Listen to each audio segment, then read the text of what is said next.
Alguns lutadores entram em combate acreditando que são intocáveis. Falam mais alto que os próprios golpes. Desfilam a confiança como se fosse uma armadura e confundem arrogância com poder. Mas os esportes de combate têm uma forma cruel de restaurar o equilíbrio. Não importa o tamanho do ego, a realidade sempre bate mais forte. Vez após vez, falsos deuses são puxados de volta à terra por profissionais calmos que deixam a disciplina falar por eles. Estes são os momentos em que o desrespeito encontrou consequência, em que a soberba desmoronou sob pressão e em que o silêncio falou mais alto do que qualquer provocação.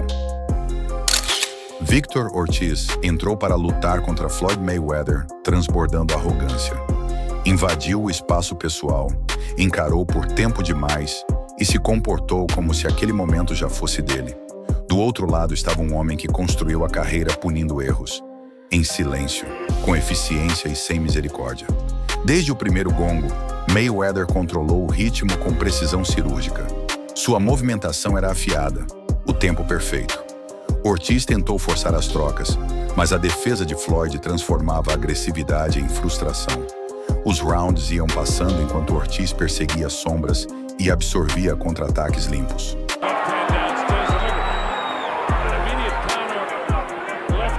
No quarto round, Ortiz finalmente conseguiu algum sucesso, pressionando Mayweather contra as cordas. Mas então veio um momento que mudou tudo. Ortiz avançou de forma imprudente e acertou uma cabeçada em Floyd, abrindo um corte e cruzando uma linha que não deveria. O árbitro interveio imediatamente e retirou um ponto de Ortiz. O que veio depois foi o caos disfarçado de pedido de desculpas. Ortiz abraçou, beijou e encurralou Mayweather, tentando fazer as pazes dentro do ringue. Quando a luta foi reiniciada, Ortiz avançou novamente, com as mãos baixas e completamente desconcentrado. Foi tudo o que Mayweather precisou. 2 golpes rápidos e precisos entraram limpos. Ortiz caiu instantaneamente, de cara no canvas, completamente sem saber o que havia acontecido.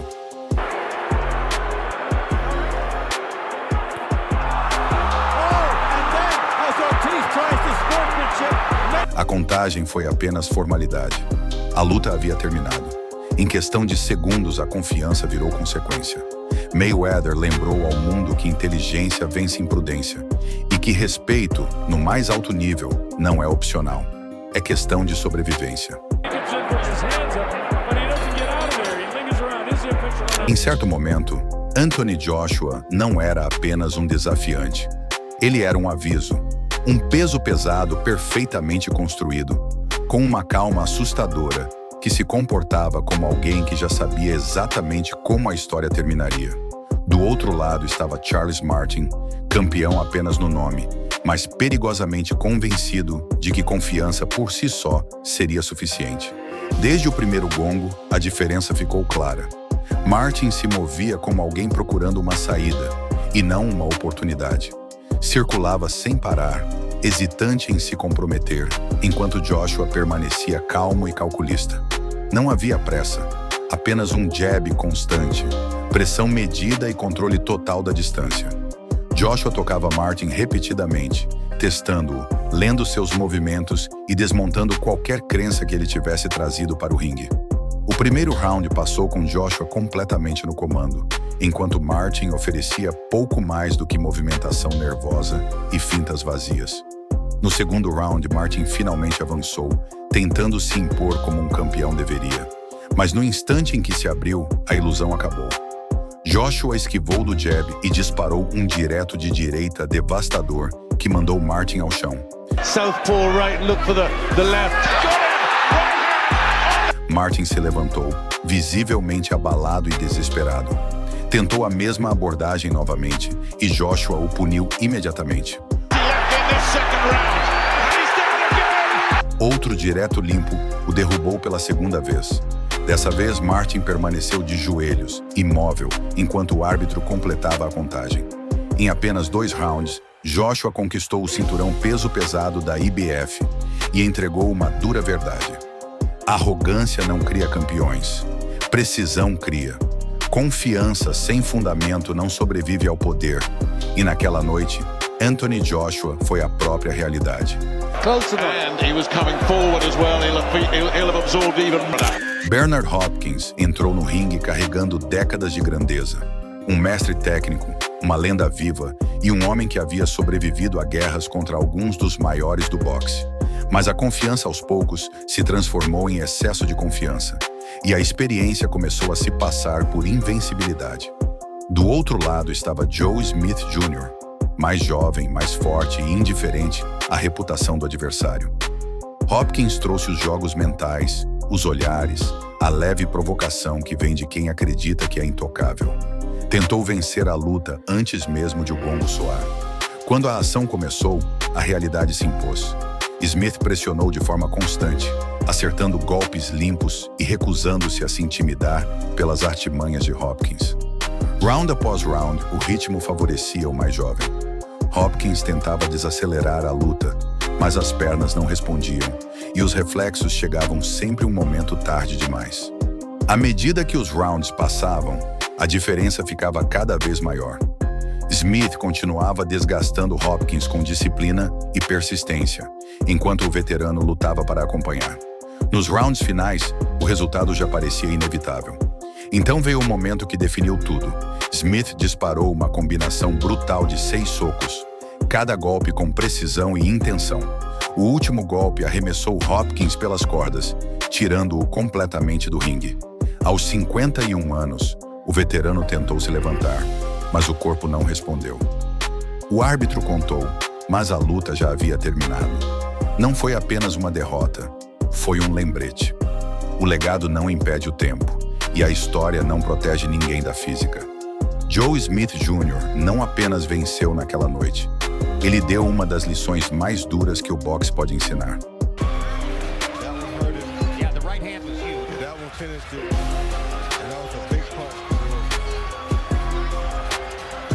Marco Huck falava como se a luta já fosse dele.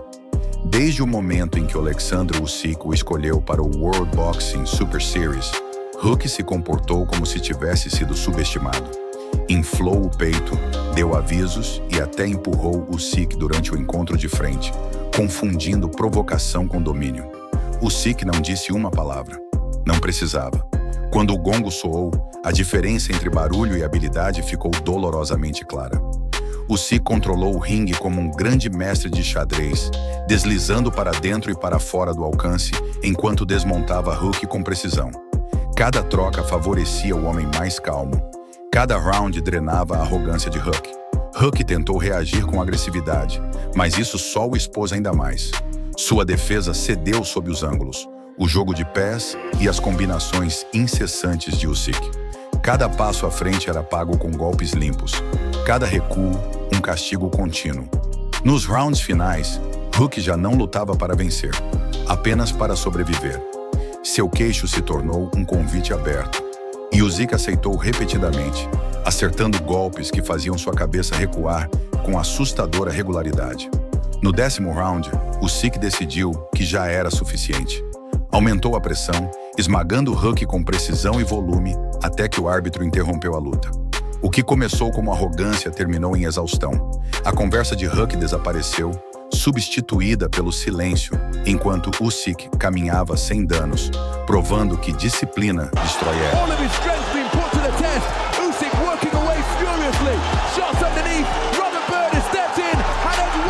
Spike O'Sullivan passou a semana da luta se comportando como se o show fosse todo dele. Desfilava nos eventos de imprensa, absorvia a atenção e aproveitava cada chance para provocar Dave Lemieux. A confiança era alta, exagerada e completamente fora de lugar. Lemieux não reagiu. Nunca reage. Na noite da luta, o contraste ficou claro. O'Sullivan pulava pelo ringue, animado e descuidado, enquanto Lemieux permanecia calmo, olhos fixos, esperando. Os primeiros momentos foram tranquilos. Lemieux tocou-o com jabs precisos e combinações curtas, apenas o suficiente para criar uma falsa sensação de segurança. Então a armadilha se fechou. Sem aviso, Lemieux desferiu um direto devastador que atingiu em cheio. O'Sullivan caiu no canvas como se a força tivesse desligado-o na fonte. Toda a confiança que ele trazia para o ringue desapareceu em um instante, Ele tentou se levantar, mas o dano já estava feito. O árbitro interveio e a luta terminou quase tão rápido quanto começou. Não houve celebração de Lemieux, nenhuma teatralidade, apenas um retorno silencioso ao canto. O homem mais barulhento da sala havia sido silenciado pelo mais calmo, provando mais uma vez que o verdadeiro perigo não anuncia sua chegada. Wide shots from O'Sullivan, and I'll get in there with short, crisp, straight shots and hooks, and he did.